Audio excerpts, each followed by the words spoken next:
哇！我着咗呢件嘢之後咧，撳咗個掣，而家嗰個人好滾啊，直頭想滲汗咁啊！ 2026年嘅第一集 X Power Gear Lab 啊，咁啊，梗係介紹個新產品啦。喺新產品喺邊度咧？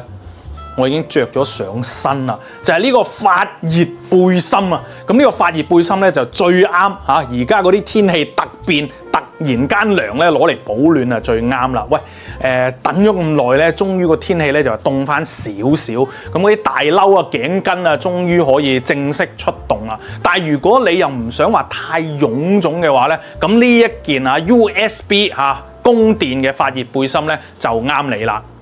呢件背心嘅特別之處咧，就係佢可以分開唔同嘅區域去發熱嘅嚇。咁啊簡單啲講，係前面啦、背部啦、同埋頸部啦、同埋全部嘅。咁啊啲掣咧喺晒呢度㗎啦。咁啊見到 AI 嗰個掣咧，唔好誤會啊，佢唔係人工智能，係咁解。咁啊全件衫咧有成28個區域咁樣發熱嘅。咁我啱啱咧就撳咗嗰個，我而家全身咧都火滾咁樣噶啦，後面咧嗰個背脊咧已經喺度滲緊汗噶啦。咁啊，如果你驚佢太熱唔緊要咧，佢係有3段嘅熱量咧去調節嘅。咁你少少暖熱啲，同埋再熱啲，咁你就自己調校啦。咁最適合係點樣用啊？我覺得咧最適合即係你當然出街可以用啦，又或者係屋企啊，因為屋企咧喐動少啊，咁啊坐喺個梳化度咧坐得耐咧，其實係真係會幾涼嘅，尤其可能老人家啦，老人家冬天咧冇咁多出街，但係又唔想着咁多衫，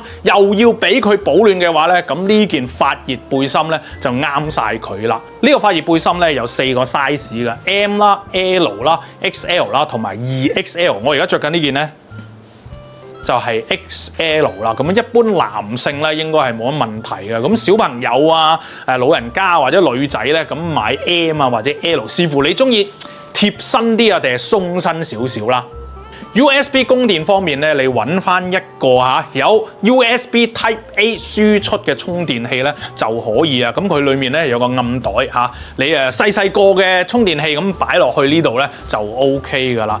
咁講開充電器啦，大家都有即係留意新聞啦，最近風高物燥啊，建議大家咧揾翻啲大牌子啊，有安全認證啊，即係有靚生產線嘅一啲充電器啦，就好似 X Power 嘅出品咁啦。如果你係注重室內保暖嘅，例如你坐 office 坐得耐會凍啦，或者坐喺屋企煲劇煲得耐會凍嘅話咧，咁呢一件發熱背心有3段調節，仲有多區選擇嘅發熱背心咧，就啱晒你啦。呢件 X Power 產品都有1年保養，半年內有壞仲1換1添。仲有購買任何 X Power 產品咧，即可喺產品表面做翻個個人黑名服務嘅，訂製個人以及公司嘅禮品打造你獨一無二嘅禮物啦。詳情可以向 X Power 客服查詢嘅。